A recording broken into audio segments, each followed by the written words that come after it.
Hello everyone, কি দেখছো? এগুলো নিয়ে কেন বসছি? আমার একটা জন্মদিনের দাওয়াত আছে। তো আমি এখানে কিছু গিফট কিনছি, এগুলো দেখাবো। আর গিফটটা নিব কার মধ্যে, সেটার জন্য একটা প্ল্যান করছিলাম। তো আসলে আমি ওরকম কিছু পাই নাই। তো আমি এটা আমার বোনের গায়ে হলুদের প্রোগ্রামে কিনা ছিল, তো এটা তো আর কোনো কাজে আসবে না। তো দেখি এটা দিয়ে কিছু করতে পারি কিনা। এখানে দুইটা আছে, ওই যে একটা কেটে নষ্ট করে রাখছি, নষ্ট করি নাই, খুলছি, এটাকে কাজে লাগাবো। দেখি একটা গিফট বক্স রেডি করতে পারি কিনা। ডেকোরেশন করার জন্য আমি এখানে আঠা, এই কালার পেপার, কস্টিপ, তারপরে যে এই সুন্দর কাগজটা নিয়ে আসছি। তো দেখা যাক পারি কি না। এই যে দেখো, দুইটা লাভ, দুইটা ভালোবাসা কেটে একটা বানাইছি। হ্যাঁ, তো এটাকে এখন আমি এই কালার পেপারটা দিয়ে র্যাপিং করব পুরোটা। এই যে এগুলো এগুলো সব ঢেকে দিব। দেখা যাক কি তৈরি হয় এটা। এখানে লেজ আছে, লেজ দিব কিনা ভাবতেছি। অবশেষে এটা আমার পিঙ্ক কালার কাগজটা দিয়ে এটা পুরোটা র্যাপিং করা শেষ। এটা এখন কি করব বলেন তো? এটাতে এখন লেজ দিব। লেজটা আমার কাছে যে লেজটা ছিল, এই লেজটা ছিল, কিছু ফুলও আছে, এটা এগুলো আগের। তো এইটা লেজ দিব না, এইটার সাথে আগে এই লেজটাই ছিল আগে, এটা ছিল, নাকি এটা দিব? কোনটা ভালো লাগবে? গোল্ডেন কালারই দিতে চাচ্ছি, এটা যেহেতু আগে ছিলই, তাই লেজটা একটু ভালো লাগতেছে, কিন্তু এটা ফুটতেছে ভালো বেশি। কি করি, কি করি?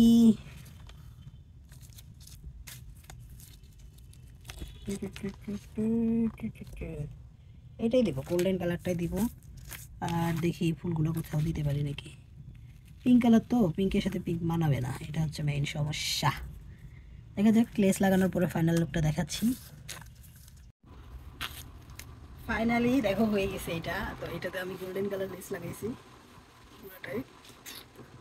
এটা দেখো সুন্দর করে সব গিফট আইটেমগুলা রেখে দিব, দেখি কেমন হয় সব মিলে। অনেক কষ্ট করে এটা করছি, এরকম দিছে। আর হচ্ছে মেইন কাজ, এখন ডেকোরেশনের পালা। মানে এমন এলোমেলো অবস্থা যে আমি ডেকোরেশন কিভাবে করব বুঝতে পারতেছি না, কারণ জিনিস ছোট ছোট অনেকগুলা হয়েছে। যেমন এই যে এখানে কিউট এক জোড়া জুতাও রয়ে গেছে। তারপরে হচ্ছে একটা শার্ট আছে, শার্ট প্যান্ট দুইটাই এখানে আছে। তারপরে একটা তাওয়াল আছে, যে তাওয়ালটা সুন্দর করে ভাঁজ করে দিতে হবে, এক সাইডে দিব। এছাড়া হচ্ছে একটা বল নিছি, এটা একটু ইয়াও হচ্ছে, যেহেতু 1 বছরের একটা বেবি, তো ওই বলটা আশা করি ভালো লাগবে। তারপর আছে হচ্ছে এখানে লোশন নিছি একটা, সরি এটা শ্যাম্পু, এটা হচ্ছে লোশন, আরেকটা আছে ক্রিম। তো এইগুলা নিছি। আর একটা আছে লাল গাড়ি। হ্যাঁ, এটা লাল গাড়ি একটা নিছি। গাড়িটা সুন্দর না? অনেক সুন্দর। তো এগুলো এখন সুন্দর করে হচ্ছে এগুলো গোছাতে হবে, গোছানোর পরে আবার দেখাচ্ছি কেমন করে। আমি আসলে বুঝতে পারতেছি না কী দিয়ে গোছাবো। এটা এত ভারী যে আমি যে নিয়ে যাবো র্যাপিং করে, এটা রাস্তায় আমি ভেঙে ফেলবো, আমার বিশ্বাস এটা। দেখো হাতে একদম আঠা টাটা লেগে অবস্থা খারাপ, এই যে এটা করতে অনেক আঠা লাগাইতে হয়েছে। এই তো সবগুলা জিনিস খুব সুন্দর করে এখানে আমি গোছানোর চেষ্টা করছি। আসলে তো ভালো হয়তো পারি নাই, যতটুকু পারছি করছি। আর এই মগটা খালি নড়াচড়া করতেছিল, পুরো এটাকে কস্টিপ দিয়ে আটকাই দিছি, কারণ যাওয়ার সময় যদি পরে ভেঙে যায় তো সব শেষ। আর এখানে আমি হচ্ছে ওর জন্য কিছু লিখে দিছি। সরি টু সে, আমার হাতে লেখা অতটাও ভালো না, তো যাই হোক কিছু মনে করো না, আমি আমার নিজের মতো করে লিখে দিছি যতটুকু পারছি। যাই, এটা আমি এখানে একটা কার্ড বানানোর চেষ্টা করছি, যে যতটুকু পারছি এনাফ ইজ এনাফ আমার জন্য। আমি অনেক ধৈর্য নিয়ে এগুলো করছি। যাই হোক, এখন এইটাকে সুন্দর করে এই যে এই কাগজটা দিয়ে উপরে র্যাপ করে দিব। হুম, তো র্যাপ করার পরে ফাইনাল লুকটা তোমাদের আরেকবার দেখাচ্ছি। হচ্ছে আমার গিফটের ফাইনাল লুক, গিফট বক্সের।